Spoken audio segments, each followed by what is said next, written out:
हाल ही में नांदेड़ के शंकर नगर के साईं बाबा स्कूल में एक मासूम लड़की की इस्मत रेजी का मामला सामने आया था। इस मामले में पुलिस ने 5 लोगों पर मुकदमा दर्ज किया है, लेकिन ये 5 मुलजिमीन फरार बताए जा रहे हैं। नांदेड़ के शंकर नगर में इस्मत रेजी के मुलजिमीन पर कार्रवाई के लिए युवा पैंथर्स ने एसपी ऑफिस में एहतजाज किया। युवा पैंथर्स का इल्जाम है कि पुलिस स्कूल इंतजामिया के साथ मिलकर मुलजिमीन को बचाने की कोशिश कर रही है। पैंथर्स के कारकुनों की मांग है कि स्कूल इंतजामिया पर मुकदमा दर्ज किया जाए और मुलजिमीन को बचाने के इल्जाम में सोसाइटी के जिम्मेदारान पर भी मुकदमा दर्ज किया जाए।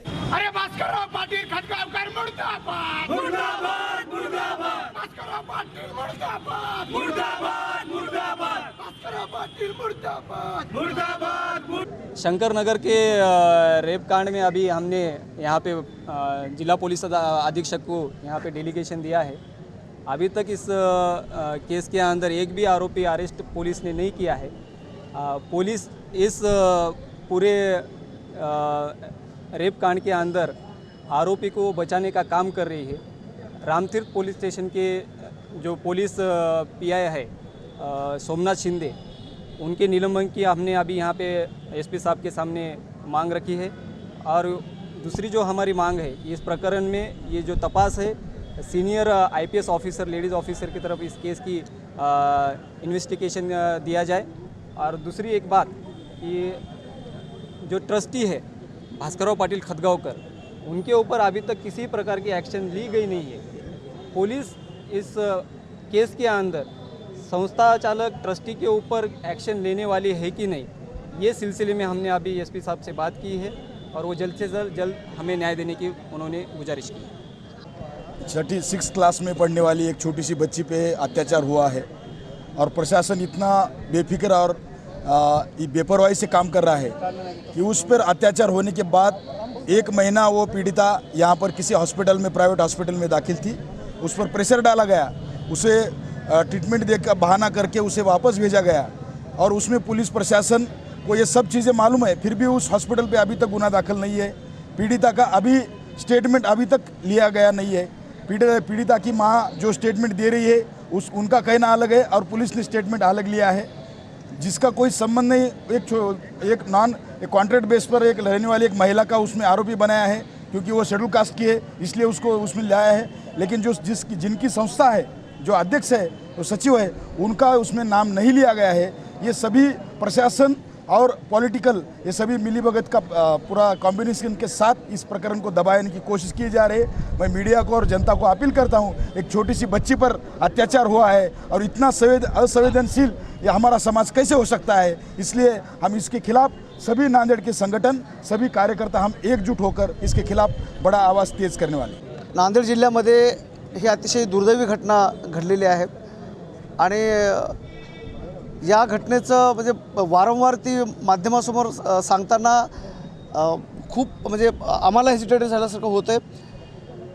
अशी एक अतिशय अमानुष अशी घटना आहे।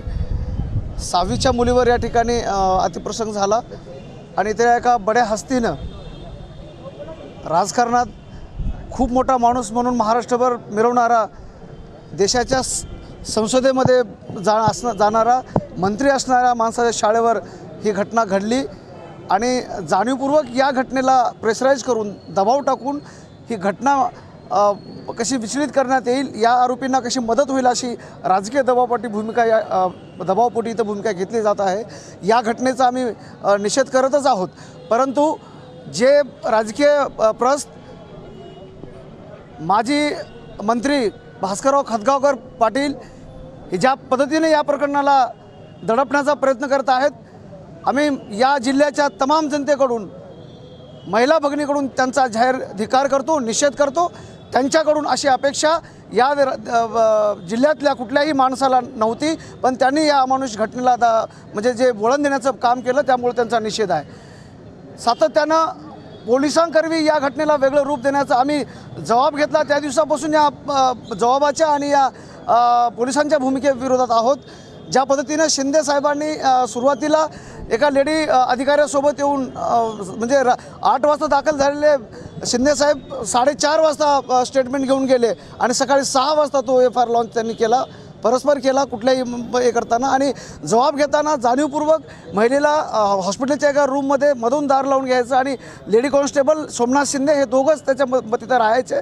एकाही कार्यकर्त्याला किंवा एकाही नातलगाला त्यांनी मध्ये येऊ दिलं नाही. उलट ज्या लेडी कॉन्स्टेबल होत्या त्या लेडी अधिकारी होत्या, त्या लेडी अधिकाऱ्यांनी घटना कधी घडली, मग पूजापाठ करता का, कोणते वार होता त्यांचा, असा म्हणजे काहीतरी तिला संभ्रमात टाकण्याचा प्रयत्न सातत्यानं त्या रात्रभर केला गेला.